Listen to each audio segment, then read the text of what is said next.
Yes, I did. I served with Jimmy Carter's mother, Lillian, in the Peace Corps. We were in the same group. So you can imagine, there were 70 some of us who came to Peace Corps training. Most of us were young, right out of college or graduate school.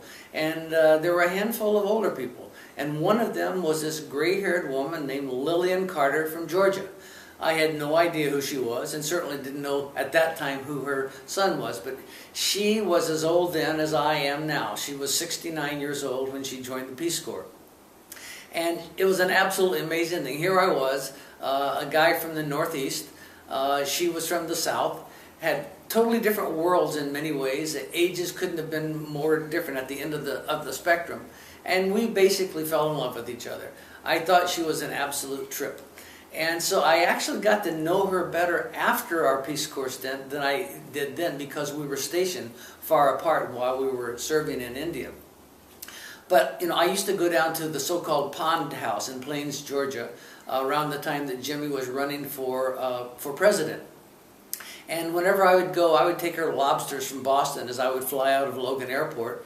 And she would make me these Georgia hams that were about the saltiest things that I ever had in my life. And we would just laugh and have a good time in the Pond House, and I would stay a night or two and return home. But I got to know her better as time went on and as he became president. So before Jimmy Carter was inaugurated, the Sunday before, I attended services at the Baptist Church in Plains, Georgia, with Jimmy Carter, with Rosalind, and with Amy, their daughter, and of course Lillian. So we were all on the pew sitting together with three of the biggest guys I ever saw, Secret Service people, sitting in front and behind us.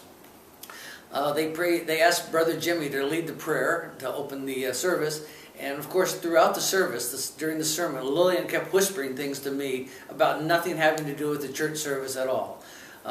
And when he was president, I used to go to the White House to visit her when she would come up, and we would sit on the floor in the evenings in the Lincoln bedroom and sip tea and reminisce about the Peace Corps, while on occasion people like Andrew Young would drop in to say hello. So it was a real pleasure to get to know Lillian Carter and be part of that time.